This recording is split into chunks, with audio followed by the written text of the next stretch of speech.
أعوذ بالله من الشيطان الرجيم. بسم الله الرحمن الرحيم. السلام علیکم.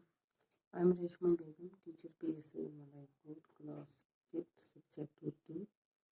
آج ہمارا ٹاپک ہے ہوا. جو ہمارے آج سبق کا نام ہے اس کا نام ہے ہوا. ہوا کا مطلب ہے جو آکسیجن، جس سے ہم سانس لیتے ہیں اور سانس لینے میں آسانی ہو جاتی ہے. جیسے ہم پہلے یہ سبق پورا پڑھیں گے، یہ ایک مضمون بھی ہے. جب ہم سانس لیتے ہیں تو ناک اور منہ کے ذریعے ہوا ہمارے پھیپھڑوں میں داخل ہو جاتی ہے. ہوا کو ہم نہیں دیکھ سکتے لیکن محسوس کر سکتے ہیں. ہوا کو ہم دیکھ نہیں سکتے لیکن محسوس کر سکتے ہیں. اگر آپ فٹ بال کھیلتے ہوں تو آپ کو معلوم ہوگا کہ فٹ بال میں پمپ سے ہوا بھرنے کی ضرورت پڑتی ہے. اسی طرح سائیکل کے ٹیوب میں بھی ہوا بھری رہتی ہے. کیا آپ نے کبھی سوچا ہے کہ یہ ہوا کیا چیز ہے؟ ہوا کئی اجزاء کا امیزہ ہے. آکسیجن اور نائٹروجن اس کے دو اہم جز ہیں. زمین کے ارد گرد کی ہوا میں 21% آکسیجن اور 78% نائٹروجن گیس ہوتی ہے. ان کے علاوہ ہوا کاربن ڈائی آکسائیڈ بھی ہوا میں شامل ہوتی ہے، البتہ اس کی مقدار بہت ہی کم ہوتی ہے. آکسیجن زندہ رہنے کے لیے سب سے زیادہ ضروری ہے. اگر ہم منہ اور ناک پر ہاتھ رکھ دیں گے تو ہمیں سانس لینے میں تکلیف ہوگی، ہم سانس لے ہی نہیں پائیں گے.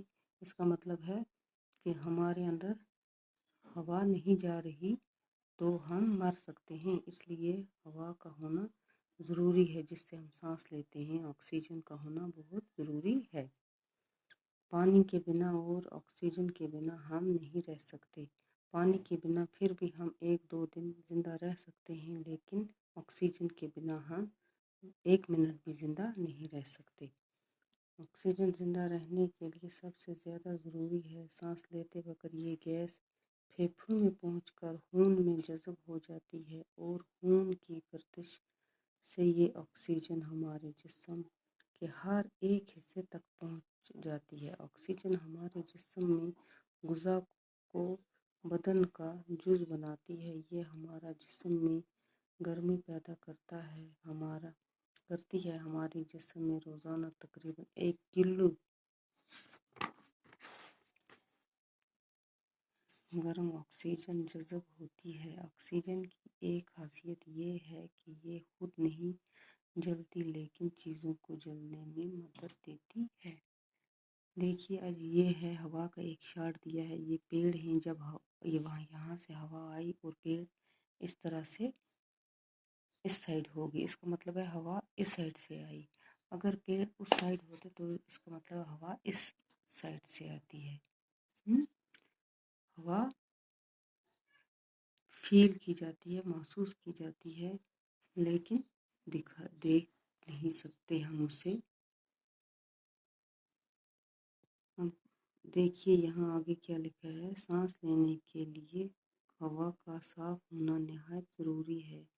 آلودہ ہوا صحت کے لیے مضر ہے. جیسے آلودہ ہوا کیسے ہوئی؟ جیسے کہ کوئی نالی میں اکثر نالیوں میں جب کوئی صفائی کرتا ہے تو اس میں سے کچھ بدبو آتی ہے، وہ بھی ہوا کے ساتھ مل جاتی ہے اور وہ جب ہم سانس لیتے ہیں تو وہ ہمارے لیے مضر ہو جاتی ہے. ہوا کی آلودگی سے بچانے کے کئی طریقے ہیں. ہم یہ جانتے ہیں کہ پیڑ پودے ہوا کو صاف رکھنے میں مدد دیتے ہیں، اس لیے پیڑ پودوں کی حفاظت کرنا اور نئے درخت لگانا بہت ضروری ہے. درخت لگانے سے ہوا صاف ہو جاتی ہے جو ہمارے لیے، ہماری زندگی کے لیے ضروری ہوتی ہے. اسی طرح گندگی نہیں کرنی چاہیے. گندگی سے ہماری صحت پر کافی برا اثر پڑتا ہے. اسی طرح مختلف قسم کی گاڑیاں، بسوں، موٹروں وغیرہ سے جو دھواں نکلتا ہے، اس سے بھی ہوا آلودہ ہو جاتی ہے۔ ہمیں چاہیے کہ ایسی گاڑیوں کی جانچ پڑتال کراتے رہیں جو زیادہ دھواں خارج نہ کرتی ہوں۔